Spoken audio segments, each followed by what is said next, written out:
what's up? It's me again. Well, it's been a long time since I've been able to do this, but I finally have the apartment to myself again. My dad is finally back to work, and I have some really good news. We are COVID free. That was the best news we could have ever gotten yesterday. And, we actually thought it would never happen. I still probably sniffle a lot just from the usual allergies. And it is a bright, sunny day.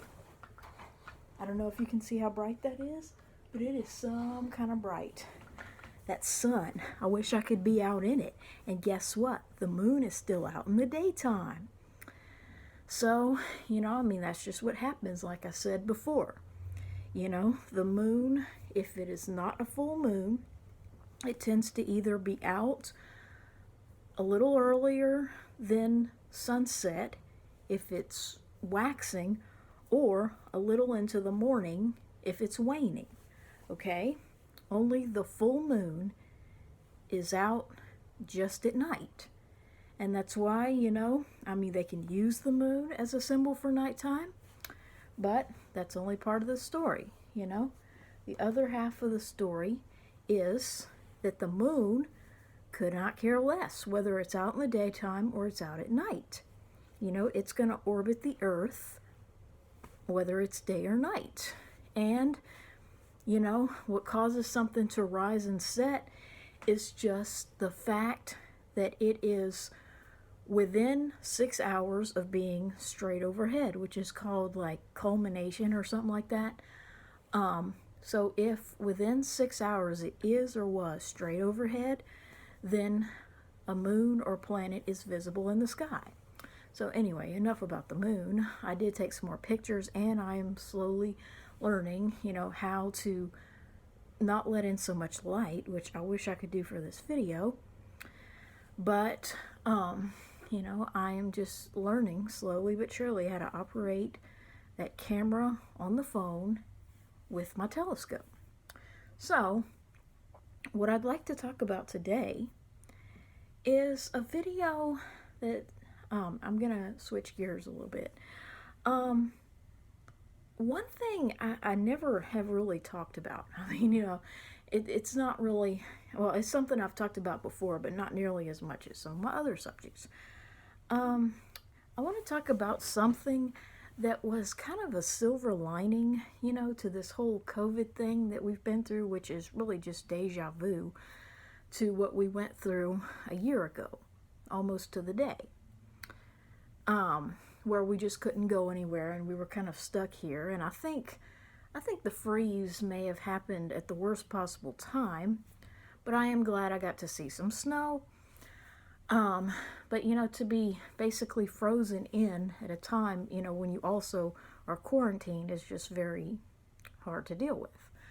So, one thing I haven't missed and will probably do more of, well, even like, let's say they eventually do go back to normal.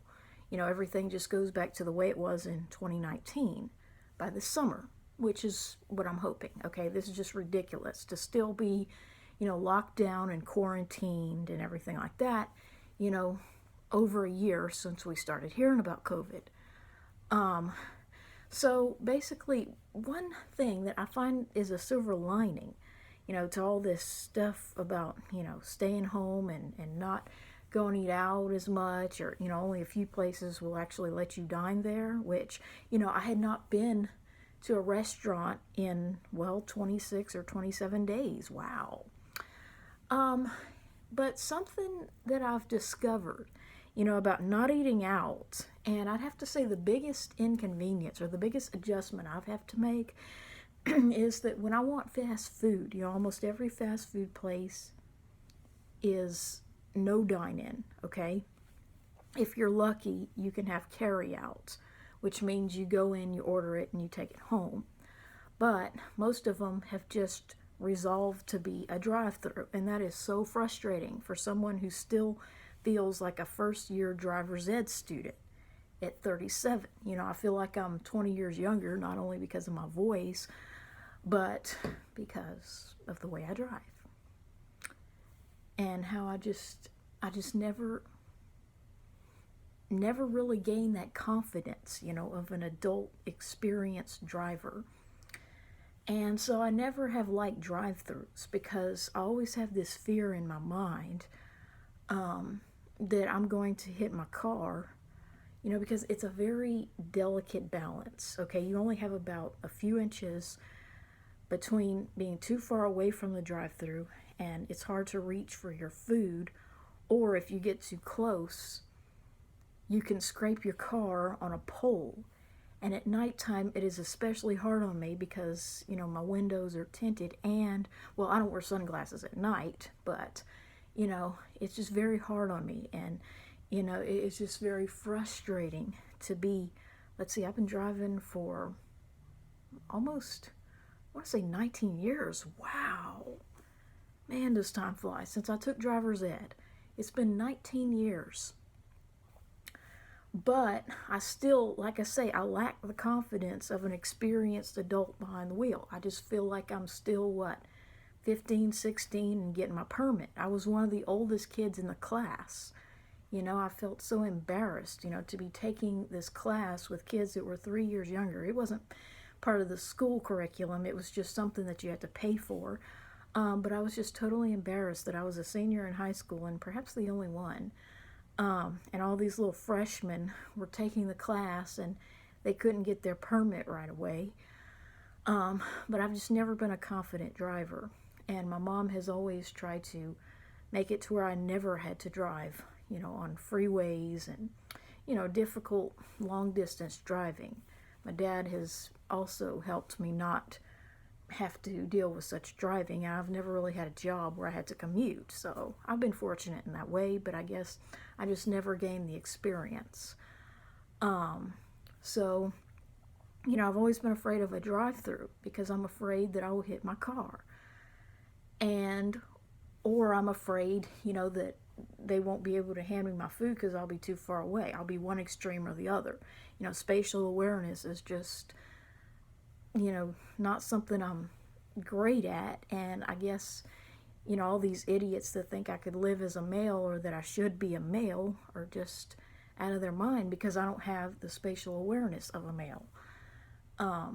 So yeah, driving is just not something I'm really strong in, but I enjoy doing it because it's the only way I have any freedom.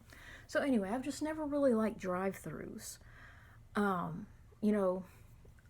just always, and I also like, going on an outing because I get to wear my rings and, just enjoy being out and about and not in this dumpy apartment. And it's a shame when my mom actually eats out more than my dad does, and she can barely afford the basics. He's got a job and a good income, but yet he's the one that never wants to eat out. And it's like one day I just hold back so much, from saying, if you wanted a home-cooked meal every night, you shouldn't have divorced your wife. So, I just get really sick of cooking. But, when I want lunch out, a lot of places don't allow you to dine in because of COVID, and I have had to learn how to navigate a drive-through. And in the broad daylight on a sunny day, it's not so bad. But, when it would be bad would be at night at a busy time. So, one thing, I'm finally going to, cut to what I wanted to talk about. But what I want to talk about is something that I haven't missed, during these times of quarantine, is public bathrooms. Now, as you can imagine, bathrooms are always a hot topic for me, anything involving, I got me a new drawing board, which is really cheap made for $7, probably came directly from China. Anything involving the bodily function that is 9009 in a mirror, which I wish I had a mirror, is going to be a hot topic with me. But, it's just, I haven't missed, it's been a silver lining that I haven't used any public bathrooms, none whatsoever. None at all, during this time that we've been unable to go places. And the same thing happened a year ago, during that lockdown, I don't have to use public bathrooms ever. And it is a direct result of not going out to eat. You know, it's like when you bring it home, you know, the bathroom is right there. So that is an advantage. And what I want to talk about is how, you know, I mean, I've never, like, I've talked about this, you know, like well over a year ago, bathrooms. And how I have honestly never had a problem with bathrooms, you know, women's bathrooms. And it just infuriates me.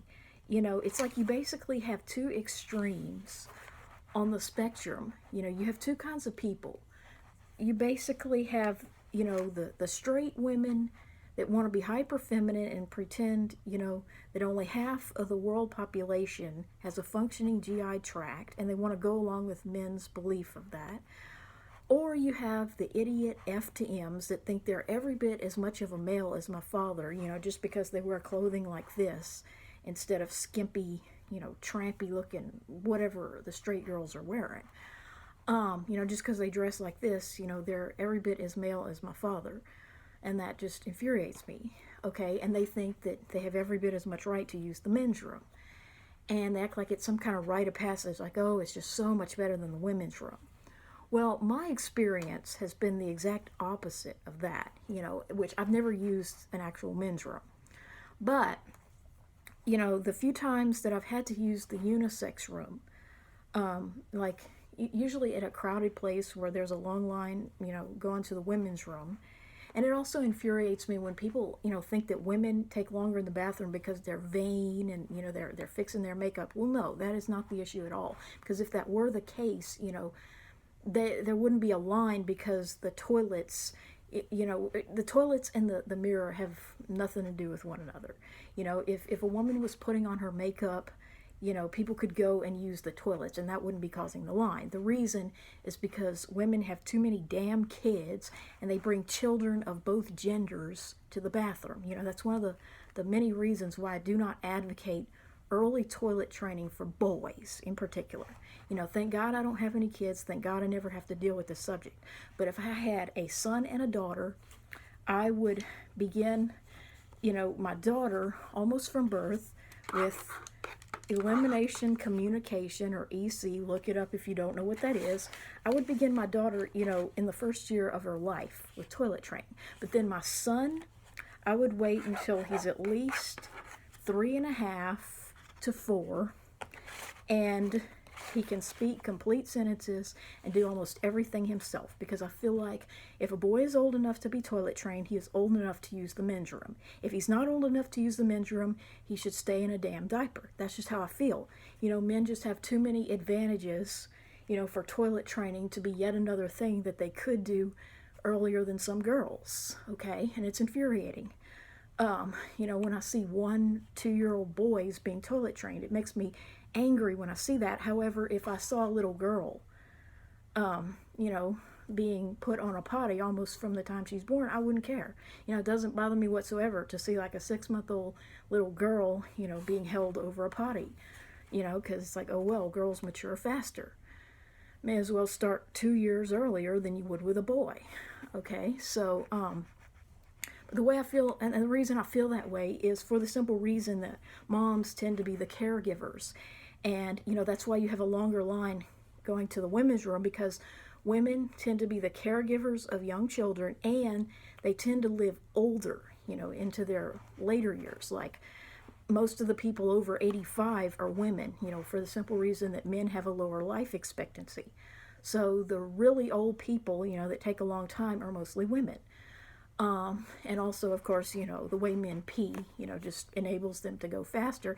But, you know, the real reason that men spend less time in the bathroom is because their bathrooms, and I learned this, you know, from using unisex rooms, are absolutely disgusting. You know, I've used a unisex room, not because I necessarily identify as something other than a woman, but, you know, at a crowded place, I will use whatever I have to use, you know, if I have to pee and there's a long line, and I've probably drank about a gallon of pop or whatever, you know, I will use the unisex room. But I mean, I've used things like that, you know, the handicap stall that's just a one-person toilet, and, you know, porta-johns or whatever I have to use, and they are absolutely disgusting. Like, it looks like every single person that used that bathroom before me peed on the floor. Why? I don't know, but it just gives me the creeps, when I think about ball games where I have literally stepped in urine because I had to use the one person unisex handicap bathroom or whatever it's called, just to avoid the line to the women's room. So, that's the only reason I ever do that. It's not because, I don't want to use the women's room, which, like I say, I mean, it's like, I feel like that definitely would be the biggest obstacle, to overcome if I wanted to actually live as a male, because I feel like the best thing about living as a male or becoming a male, would be just to wake up one morning as flat chested as the day I turned 9 years old in 92, hence the position of this camera. Okay? And also, having a deeper voice and finally not being told that I'm a child in an adult's body.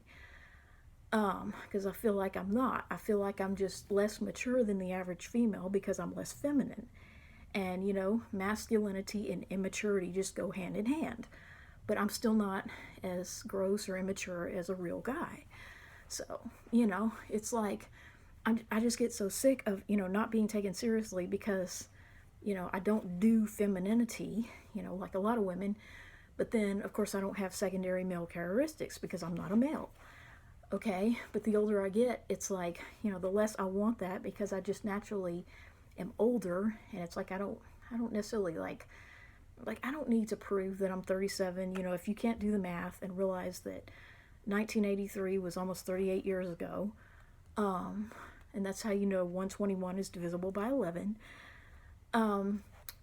Yeah, you're the one with the problem, and quit telling me that I'm a child in an adult's body just because I'm atypical. Just because I buy things like this. So, it just infuriates me.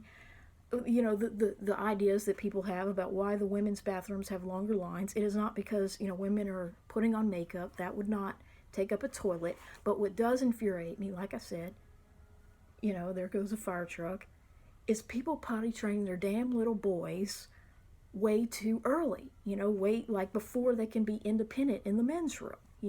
Like I say, I mean, it doesn't matter how early a little girl is potty trained, because she's going to use the women's room anyway, no matter what age she is. Okay, I don't care, like, if all little girls, were potty independent, so to speak, by walking, I wouldn't care, okay? But when little boys, and the other thing, it just infuriates me because it's like, guys, how would you feel if a woman could throw a football better than you could, really? Because I feel like potty training is like that one thing where females just have an advantage. And I mean, a lot of things about inequality, really infuriate me, but the bathroom is definitely a hot topic because, as you know, I'm very emotionally invested in all things poop related. I mean, if you're more interesting than a bowel movement, you are pretty freaking exciting and interesting. So yeah, it's like, just had to talk about that and how I did not miss, this need to use public bathrooms, which, like I say, I have never allowed awkwardness to keep me from using the women's bathroom or anything like that. Because it's like, why would you feel awkward? I can understand, being afraid to fart around your boyfriend or your husband. Certainly in your clothes. Like, I wouldn't fart in my clothes for any reason.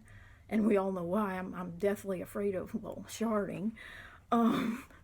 But basically, I don't know why a woman would feel awkward in the women's bathroom. Because, you're around females. Why would you be awkward around other females, as opposed to the gender, that basically thinks they're the only ones with a functioning GI tract. So, anyway, just want to talk about that. I haven't missed using public bathrooms.